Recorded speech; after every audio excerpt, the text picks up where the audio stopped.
بسم اللہ الرحمن الرحیم۔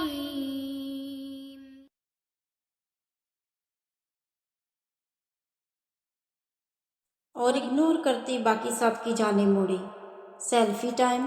سب کو اپنے ساتھ کھڑا کیے وہ سیلفیاں لیے جا رہی تھی، جبکہ دور اوپر ہی اپنے روم کی ونڈو سے یامین لب بھینچے یہ منظر بڑے ضبط سے دیکھ رہا تھا۔ رات کو کافی لیٹ سونے سے سب کی آنکھ صبح لیٹ کھلی، لیکن یامین سکندر اپنے وقت پہ اٹھی۔ آج کا دن ان کے لیے بہت اہم تھا۔ ناشتے سے فارغ ہوتا وہ اپنا والیٹ اٹھاتا، گاڑی کی کیز لیے سوٹڈ بوٹڈ باہر کی جانب قدم بڑھائے کہ اسے ایسے لگا کوئی بھونچال آ گیا ہے۔ مڑ کے دیکھا کشش کے ہاتھ میں پانی کا پائپ تھا اور سامنے داور تھا جسے وہ پورے کا پورا پانی میں ڈبو چکی تھی، اور وہ بھی چپ چاپ بھیگے جا رہا تھا۔ ایک بل بھی نہیں آیا تھا ماتھے پہ۔ اب بتاؤ کہاں تھے رات کو؟ کہا تھا نا وقت پہ آنا، مس کر دیا تم نے سب۔ داور کو اچھے سے بھگو کے وہ ہاتھ جھاڑتی اس سے دو بدو ہوئی۔ یامین نفی میں سر ہلاتا وہاں سے باہر نکلا۔ یہ روز کا معمول تھا، اب تو سب عادی ہو چکے تھے، لیکن گاڑی میں بیٹھتا یہ ان سب کا نہ ہی کبھی حصہ بنا تھا اور نہ کبھی بن سکتا تھا۔ وہ یامین سکندر تھا، ہر ایک سے الگ، ہر ایک سے جدا اپنی زندگی میں جینے والا۔ حاذق شمریز کافی دیر سے یامین کا انتظار کر رہا تھا۔ فارن کنٹری سے اہم شخصیات پہنچنے والی تھی، انہیں ویلکم کا بھی بہت زبردست انتظام ہو چکا تھا۔ یامین کے پہنچتے ہی سب عمل الرٹ ہوا تھا۔ وہ کسی ریاست کے شہزادے کی طرح التاج ہوٹل میں داخل ہوا اور حاذق سے ساری ڈیٹیلز لیتا وہ اپنے آفس کی جانب آج کے دن کا آغاز کر چکا تھا۔ یہ آج کھانا کس نے بنایا ہے؟ رات کو کھانے کی ٹیبل پہ بیٹھا یامین ایک نوالہ لیتا بھڑک اٹھا۔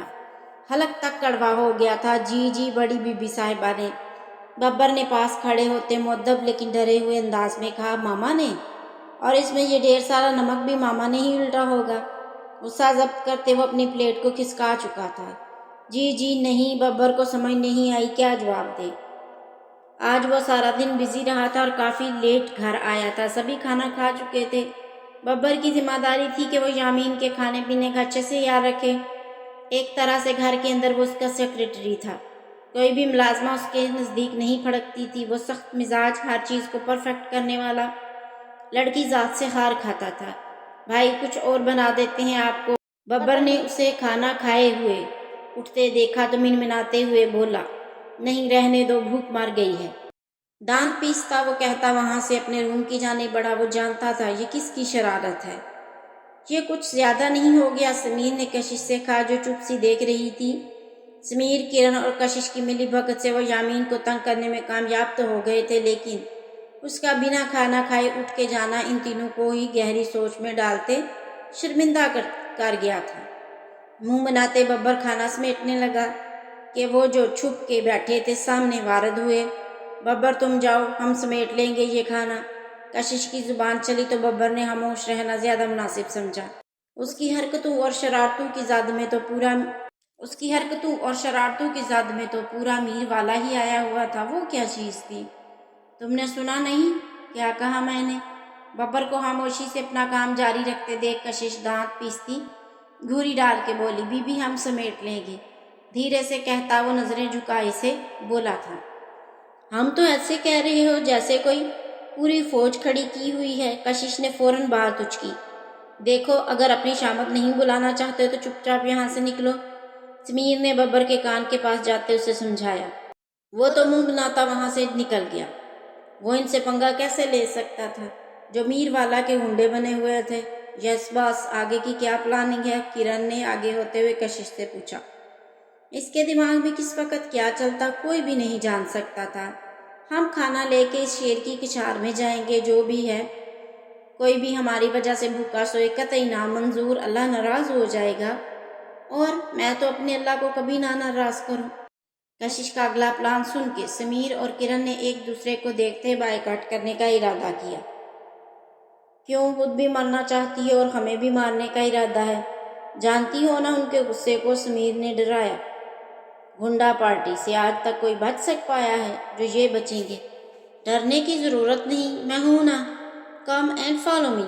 کھانے کی ٹرے سیٹ کر کے وہ آگے آگے چلی، ان دونوں کو پیچھے آنے کا کہتی۔ وہ دونوں ایک دوسرے کا منہ تکتے، جل تو جلال تو آئی بلا کو ٹال تو کا ورد کرتے ہوئے ہو لیے۔ دروازے پہ ناک کرتی۔ وہ بہت کانفیڈنس سے کھانے کی ٹرے لیے کھڑی تھی۔ وہ جو غصہ ضبط کرتا سگریٹ نکال کے اسے سلگھا چکا تھا اور اب دھوئیں کے مرغولے ہوا کے سپرد کیے وہ گیلری کا رخ کر چکا تھا۔ دروازے پہ ہوتی دستک نے اسے چونکایا، سگریٹ وہیں گرایا مسلتا وہ دروازہ کھولنے کی غرض سے آگے بڑھا۔ جیسے ہی دروازہ کھولا اس نے افلاطون پارٹی کو دیکھ کر ماتھے پہ تیوری چڑھائی۔ سمیر اور کرن پیچھے سے چپکے چپکے واک آؤٹ کر گئے تھے اور یہ بات کشش اچھے سے جانتی تھی کہ وہ انتہائی ڈرپوک ہیں۔ ٹن ٹنا ٹن سرپرائز! منہ پہ اسمائل سجاتی وہ کھانے کی ٹرے کو آگے کرتی۔ اس وقت یامین کو انتہائی بری لگ رہی تھی۔ کیا مسئلہ ہے؟ انتہائی روکھے انداز میں پوچھا۔ ارے آپ کے لیے کھانا لائی ہوں۔ ایک سائڈ سے ہو کے اندر کی طرف آتی وہ ذرا بھی نہ جھجکی۔ کھانا ٹیبل کے ایک طرف رکھتے وہ مسکراتی یامین کی طرف مڑی۔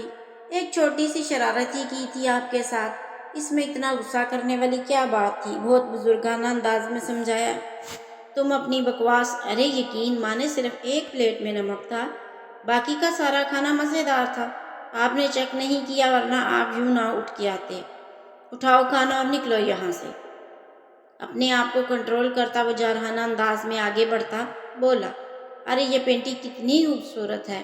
مسکراتی وہ اس کی بات کو اگنور کرتی، سامنے دیوار پہ لگی پینٹنگ کو دیکھنے لگی، پھر ادھر ادھر نظریں دوڑائیں۔ ہاں یہ پینٹنگ نا آپ وہاں لگائیں سامنے دیوار پہ، وہاں بہت جچے گی سچ میں۔ آنکھیں جھپکاتی اس وقت وہ یامین کے صبر کو آزما رہی تھی۔ خود یہاں سے جاؤ گی یا دھکے سے جانا پسند کرو گی؟ دانت پیستا وہ اتنا ہی بول پایا۔ ارے جا رہی ہوں، اتنا غصہ نہ کیا کریں، رنگ دیکھیں، جل اڑ کی سانولا ہو گیا ہے، خوش رہا کریں، صحت کے لیے اچھا ہوتا ہے۔ دروازے کی جانب بڑھتے کہتی گئی کہ اچانک مڑی اور پیچھے سے آتے تیز رفتار یامین سے ٹکرا گئی۔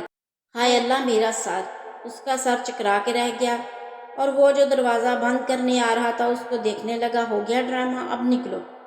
آنکھ کے اشارے سے باہر کا راستہ دکھایا۔ میرا سر کس دیوار سے ٹکرایا تھا؟ اس کی میسنی آواز پہ یامین نے اسے سخت گوری سے نوازا۔ اچھا اچھا گورے نا، آنکھیں خراب ہو جائیں گی، اور ہاں کھانا کھا لیجیے گا، رات کو بھوکا نہیں سوتے، اللہ ناراض ہو جاتے ہیں۔ مسکرا کے کہتی وہ جا چکی تھی۔ یامین نے آگے بڑھ کے دروازہ لاک کیا اور واپس آ کے راکنگ چیئر پہ بیٹھا۔ وہ یامین سکندر تھا، اس کا پورا نام بنیامین تھا۔ بنیامین سے وہ یامین سکندر بن گیا۔ ہاں ایک حادثہ اسے کیا سے کیا بنا گیا۔ وہ صفر تھا، لیکن اس ایک حادثے نے آج اسے 6 ہوٹلز کا مالک بنا دیا تھا۔ وہ صرف بات یہیں تک نہ تھی، اس کے ہوٹلز کی برانچیں اب دوسرے شہروں میں بھی پھیلنے لگی تھی، اور اس سب میں صرف 3 سال لگے تھے۔ 3 سال پہلے جب تاج سکندر کا ہوٹل التاج ایک ڈوبتی کشتی تھا، 3 بیٹے تھے ان کے، جن میں سے ایک فوت ہو گیا اور 2 حیات تھے، اور ان دونوں نے ہی باپ کے بزنس کو آگے بڑھانے کی بجائے اپنے بزنس کو فوقیت دی تھی۔ نتیجہ التاج ہوٹل پسماندگی کا شکار ہو گیا اور اسے بیچنے کی نوبت آ گئی۔ ان لمحات میں بنیامین کے ساتھ ہوئے حادثے نے اسے کچھ کر گزرنے پہ اکسایا، اور جس دن دادا جی نے وہ بیچنا چاہا اسی دن وہ کھڑا ہوا اور التاج ہوٹل کو دادا جی سے لے لیا۔ سب گھر والوں نے منع کیا، باپ نے بھی منع کیا، لیکن وہ نہ مانا، اور خود کا آزمانے کے لیے اس نے اس ڈوبتے جہاز کو کنارے لگایا، اور نہ صرف کنارے لگایا بلکہ انتہائی محنت اور لگن سے اس کی اور برانچیں قائم کی۔ کیوں رخصت ہوں میں اس شخص کے ساتھ جس کے پاس اپنا کچھ بھی نہیں، جو شروع سے خالی ہاتھ ہے، اور وہ مجھے کیا دے گا؟ نہیں چاہیے ایک ہارا ہوا مرد مجھے۔ یہ وہ الفاظ تھے جو ہتھوڑے کی طرح آج بھی بنیامین کے دماغ پہ برستے تھے، اور اسے سر درد شروع ہو جاتا تھا، اور اب بھی اسے پھر سے وہی ہوا۔ جتنا وہ اس باز گشت سے دور بھاگنا چاہتا تھا، نہ چاہتے ہوئے بھی یہ الفاظ اسے لفظ با لفظ یاد تھے۔ اٹھ کے اپنی میڈیسن لینی چاہیے، لیکن بنا کچھ کھائے وہ نہیں لے سکتا تھا۔ مجبوراً کشش کا لایا کھانا اس کے چند ایک نوالے لیتا وہ میڈیسن لے کے سونے کے لیے لیٹ گیا۔ اس کا سر بہت برا درد کر رہا تھا، جس کا آج تک اس نے کسی سے ذکر نہ کیا تھا۔ وہ کسی کی ہمدردیاں نہیں بٹورنا چاہتا تھا، اور نہ ہی اسے یہ گوارا تھا کہ کسی کی آنکھ میں اس کے لیے رحم ہو۔ وہ اپنے دماغ کو خالی کرتا سونے کی طرف توجہ دینے لگا۔ اتنا غصہ نہ کیا کریں، رنگ دیکھے جل اڑ کے سانولا ہو گیا ہے۔ خوش خوش رہا کریں، صحت کے لیے اچھا ہوتا ہے۔ کشش کے الفاظ کی باز گشت ہوئی تو لب خود بخود ہی مسکراہٹ میں ڈھل گئے۔ اس بات سے انجان وہ نیند کی وادیوں میں کھو گیا۔